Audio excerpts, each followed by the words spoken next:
ये आ गया साहित्य दर्पण। जैसा आप लोग मेन्यू लिस्ट दिए थे वैसी भोजन आप लोगों के सामने प्रस्तुत है।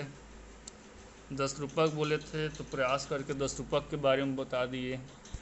ये साहित्य दर्पण के बारे में है। जैसे आजकल कलयुग में आप लोग टिक टाक वीडियो वगैरह देखते हो, गाना सुनते हो, वैसे 10-15 मिनट इसमें टाइम पास कर लेना। परीक्षा में जो उपयोगी रहेगा उसको निकाल लिए रहना। साहित्य दर्पण।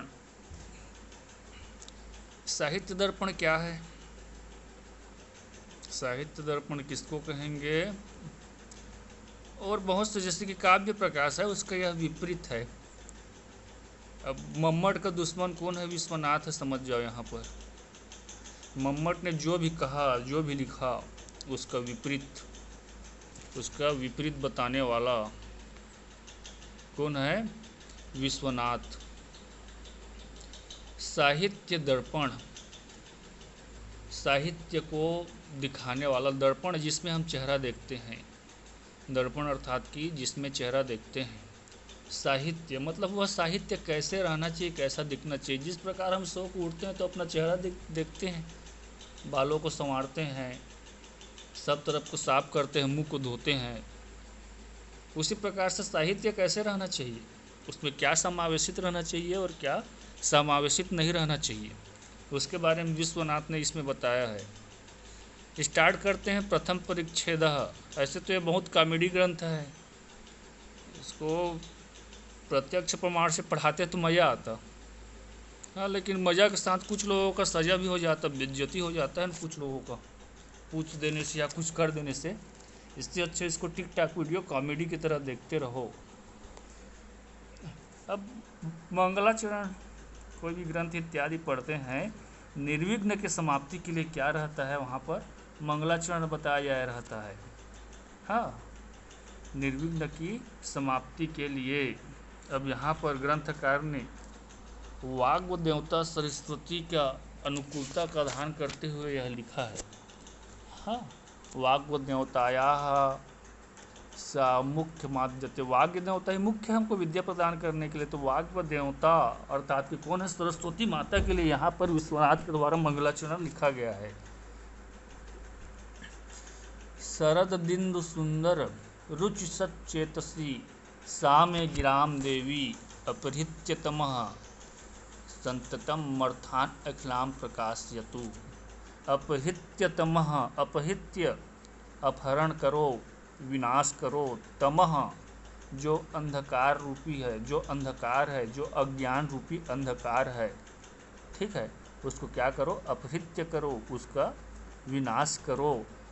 और उसके बाद फिर संततम अर्थात कि विस्तृतम, विस्तृत रूप से, बड़ा रूप से, माँ अर्थान अखिलान, जो अखिल विश्व में ज्ञान रूपी जो प्रकाश है।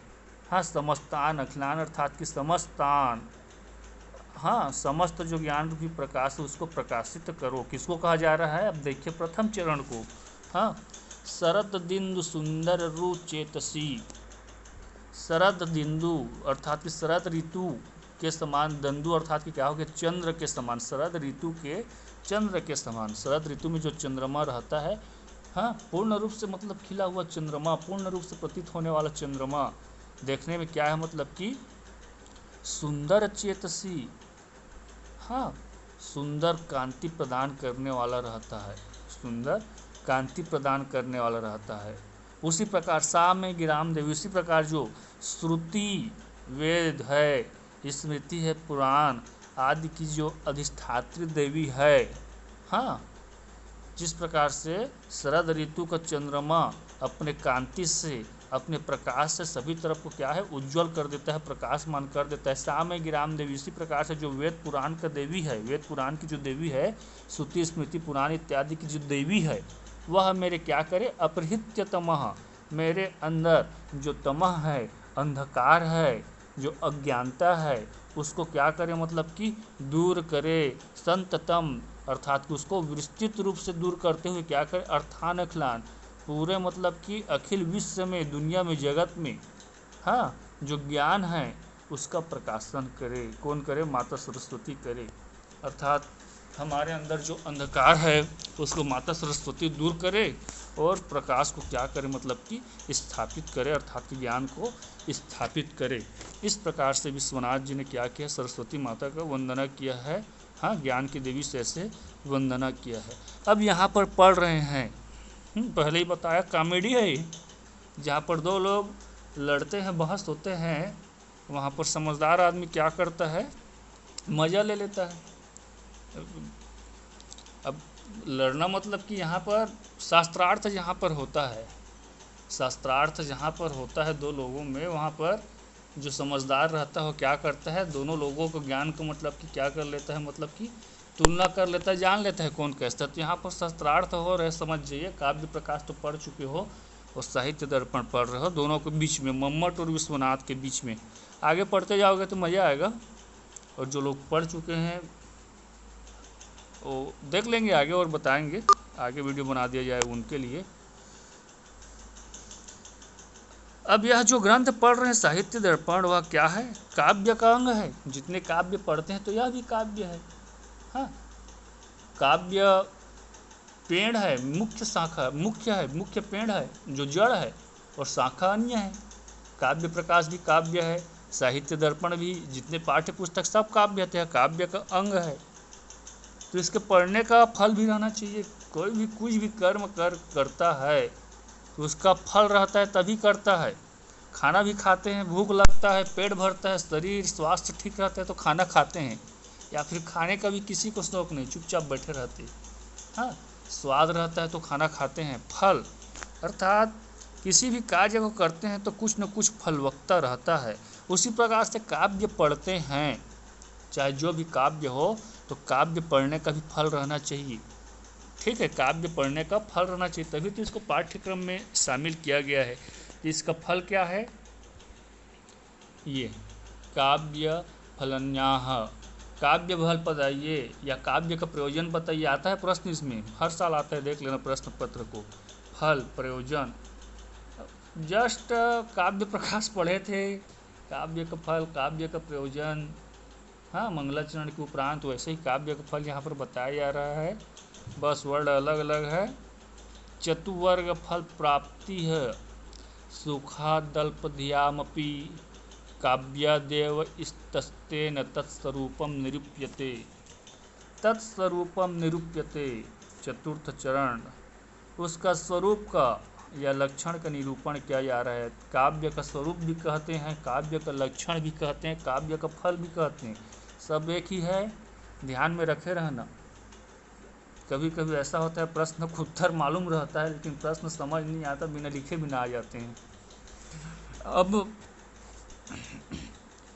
चतुर्वर्ग फल प्राप्ति, कोई भी कर्म करते हैं तो चतुर्वर्ग फल प्राप्ति के लिए करते हैं। धर्म अर्थ काम मोक्ष, धर्म अर्थ काम मोक्ष, चतुर्वर्ग की प्राप्ति के लिए। हाँ, भागवत कथा, टीवी इत्यादि देखते होगे, सुनते होगे, इसमें यही आता है, धर्म अर्थ काम मोक्ष। इसी को बकर बकर बकरते रहते हैं, बोलते रहते हैं। तो उसका प्राप्ति कैसे, सुखा द अल्प धियामपि, सुख से अल्प बुद्धि वाले को हो जाए। हाँ, किसका प्राप्ति, चतुर्वर्ग का प्राप्ति, सुख से द अल्प धियामपि, अल्प बुद्धि वाले, कम दिमाग वाले। अल्प बुद्धि कहा गया, मतलब कैसे अल्प बुद्धि, जो शास्त्रों के बारे में नहीं जानते, उसमें अल्प ज्ञान है। शास्त्रों के बारे में जानना, समझना, वेद पुराण का व्याख्या करना बहुत कठिन है, उसके बारे में जिसका कम दिमाग है, जो मेहनत नहीं कर सकता, उसके लिए क्या किया जा रहा है, मतलब कि काव्यादेव यस्तेन तत्स्वरूपम निरूप्यते, यह काव्य का स्वरूप का निरूपण किया जा रहा है। उसी कारण इस काव्य का स्वरूप का निरूपण किया जा रहा है। क्यों किया जा रहा है, चतुर्वर्ग फल की प्राप्ति के लिए, चतुर्वर्ग फल की प्राप्ति के लिए इस काव्य का स्वरूप का निरूपण किया जा रहा है। चतुर्वर्ग फल प्राप्ति काव्य, तो काव्य को हम पढ़ते हैं या सुनते हैं तो उससे चतुर्वर्ग फल का प्राप्ति होता है। और उसमें हमको सिखाया जाता है, क्या सिखाया जाता है, राम आदिवत प्रवृत्तिव्यम न रावण आदिवत, राम आदि की तरह क्या करना चाहिए, प्रवृत्तिव्यम, राम आदि की तरह कार्य करना चाहिए, कर्तव्य को करना चाहिए, ना कि रावण आदि की तरह। यह क्या है, चतुर्वर्ग का प्राप्ति धर्म राम आदि की तरह आचरण करना चाहिए, न कि रावण आदि की तरह। हाँ, धर्म का उपदेश दिया जाता है, अर्थात किस विषय में हमको प्रवृत्त होना चाहिए और किस विषय में हमको निवृत्त होना चाहिए, उसका उपदेश हमको कौन देता है, काव्य देता है। उसका उपदेश हमको कौन देता है, काव्य देता है। क्या मतलब उपदेश देता है, राम आदि तत्प्रवर्तिव्यम न रावण आदिवत। राम आदि की तरह हमको क्या होना चाहिए, कर्म करना चाहिए, सत्य के मार्ग में चलना चाहिए, न कि रावण आदि की तरह सत्य के मार्ग में चलना चाहिए। ठीक है, यह हमको क्या करता है, मतलब कि उपदेश देता है। उक्तम च भामहेन, भामा भी ने कहा इसके बारे में। हाँ, काव्य का लक्षण ही चल रहा है, लंबा चलता है, ये फोन करके पूछ सकते हो, नहीं समझ आएगा तो हाँ, भामा ने कहा है, धर्म अर्थ काम मोक्षेषु वेक्षणीयम कलासु च करोति कृति प्रीति च साधु काव्य निवेशनम। साधु काव्य निवेशनम, साधु काव्य, उत्तम काव्य का निवेशन करने से, उत्तम काव्य का सेवा करने से। काव्य कई प्रकार का होता है। हाँ, रावण का भी काव्य है, रावण के बारे में भी लिखा है, रावण संहिता इत्यादि, और बहुत से काव्य है। लेकिन साधु काव्य निवेशनम, हम उत्तम काव्य में निवेशन करते हैं, साधु काव्य का पठन पाठन करते हैं, तो क्या होता है, तीसरा चरण देखिए, करोति कृति प्रीति च। हाँ, इस जगत में हमारा क्या होता है, मतलब कि कीर्ति प्रीति बढ़ता है, लोग हमारा मतलब कि हाँ, कीर्ति प्रीति, लोग हमसे प्रेम करने लगते हैं, हमारा जो कीर्ति है, यश है, वह बढ़ने लगता है। धर्म अर्थ काम मोक्षेषु, और जो धर्म अर्थ काम मोक्ष है, और जो कला है, धर्म अर्थ काम मोक्ष चतुर्वर्ग है तथा कला है, इनका विद्वता और कीर्ति प्रसन्नता उत्पन्न करता है। क्यों करता है, उत्तम काव्य के सेवा से, उत्तम काव्य के सेवा से। काव्य से धर्म का प्राप्ति होता है, काव्य से धर्म अर्थ काम मोक्ष दिया गया है ना, काव्य से धर्म का प्राप्ति होता है। कैसे धर्म का प्राप्ति होता है, ये राम आदि तत्प्रवर्तिव्यम न रावण आदिवत, राम आदि की तरह चलना चाहिए हमको, रावण की तरह नहीं, किसी का हरण करके ले आओ, किसी का हित करो, ऐसे नहीं। तो धर्म का प्राप्ति होता है।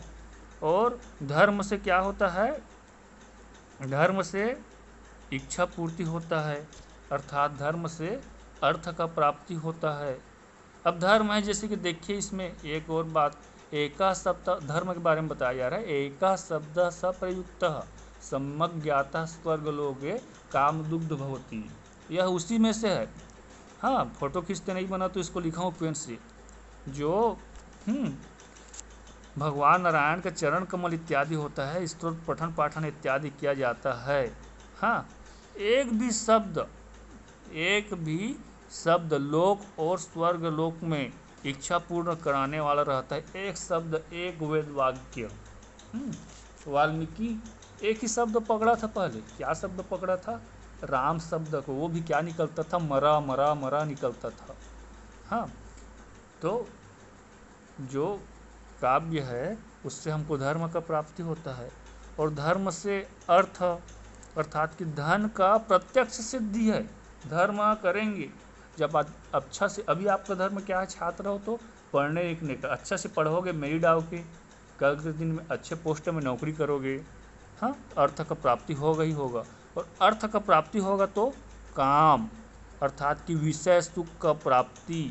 विषय सुख का प्राप्ति किससे होता है, अर्थ के द्वारा, मुद्रा के द्वारा। जिसके पास अर्थ नहीं है, मुद्रा नहीं है, वह विषय सुख का प्राप्ति नहीं कर सकता, पारिवारिक जीवन को नहीं चला सकता, और अंत में हाँ, धर्म अर्थ काम मोक्ष का स्वतः ही प्राप्ति हो जाता है। इन तीनों कर्मों को करने के पश्चात हाँ, मोक्ष का स्वतः प्राप्ति हो जाता है, मोक्ष का स्वतः प्राप्ति हो जाता है, मोक्ष का प्राप्ति हो जाता है। ऐसा उपनिषद इत्यादि में भी कहा गया है।